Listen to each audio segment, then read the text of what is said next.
what is up? Welcome back to Spoonie Call. My name is Ariel, and today we're going to be talking about my lupus diagnosis story.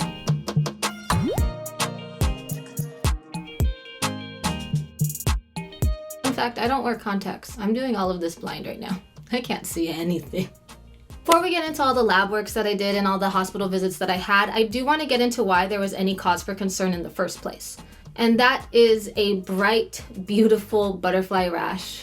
I had the standard lupus blotchy malar rash across my cheeks and my nose that got brighter across my nose. I straight up looked like Rudolph or Darth Maul or Hellboy or Redface. My face was really red, you get the point. Thank God there's no pictures of that.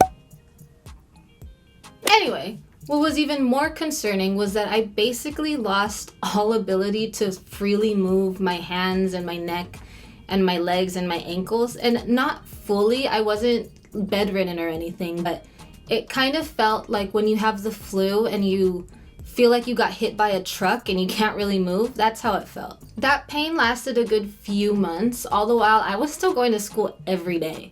I didn't say anything to anybody. I remember in gym class doing literally anything put so much strain on my body. Running felt like I had shin splints and my stamina was so low.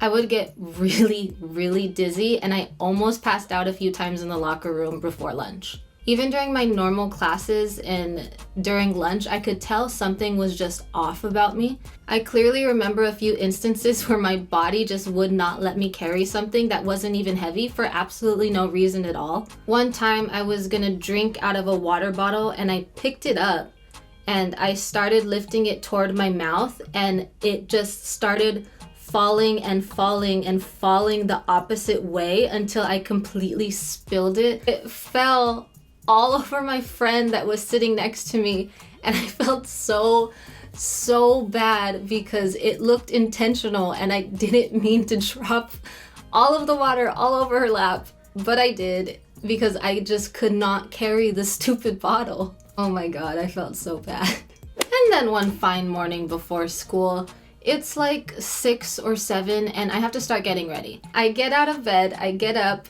I put my legs on the ground, I try to stand, and I just immediately collapse. This isn't funny at all. It's really not.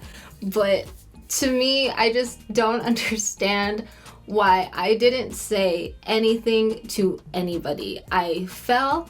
I stayed on the floor for a good 20 minutes before I got feeling back in my legs, and I just went throughout my day like absolutely nothing happened.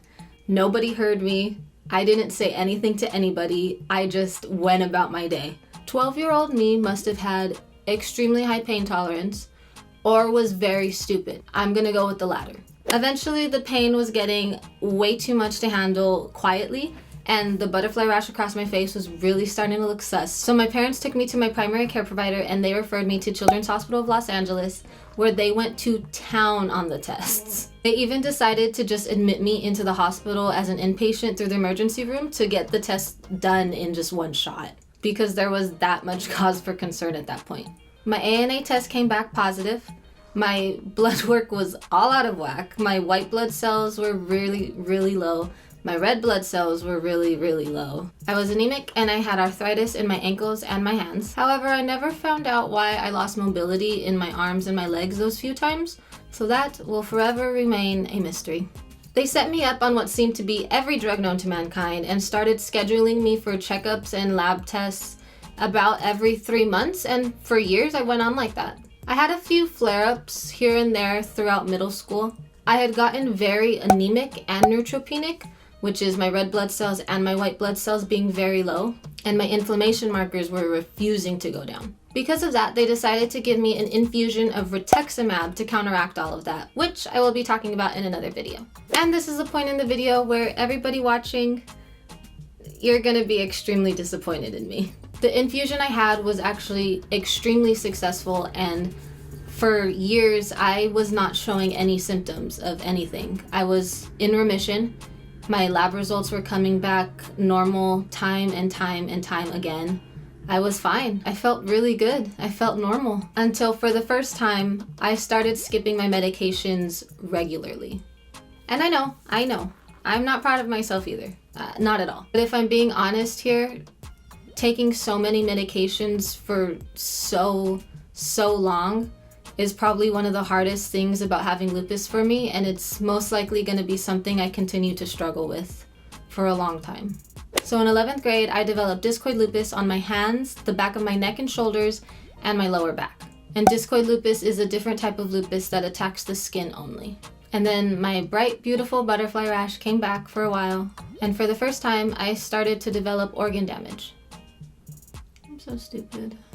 I had protein in my urine, which told my doctors that I had lupus nephritis, which is the inflammation of the kidneys, which could lead to the possible failure of the kidneys. I was treated for all of that. My inflammation in the kidneys went away, my discoid rash went away, my butterfly rash went away. And I went back into remission for another year, until my freshman year of college when I relapsed on my medications once again.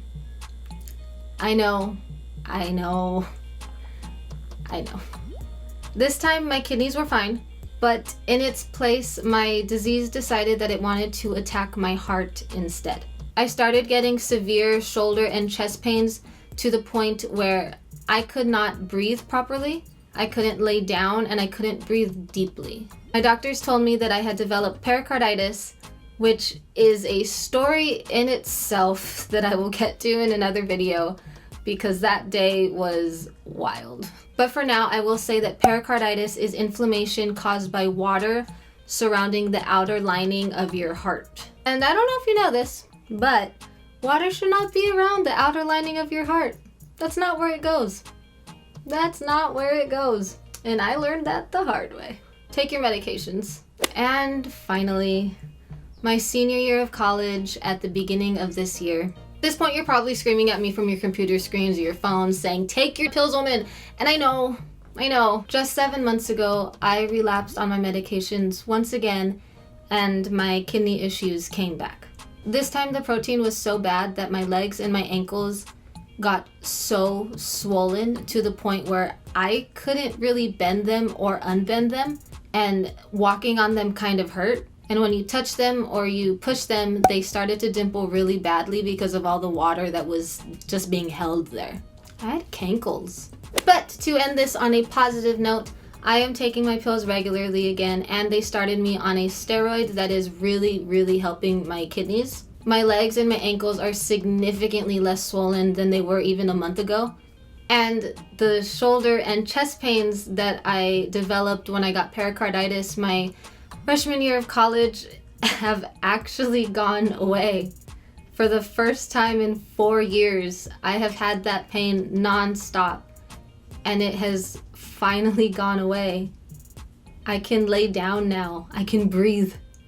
I can breathe normally for the first time in 4 years. I could cry with how good it feels for that pain to go away.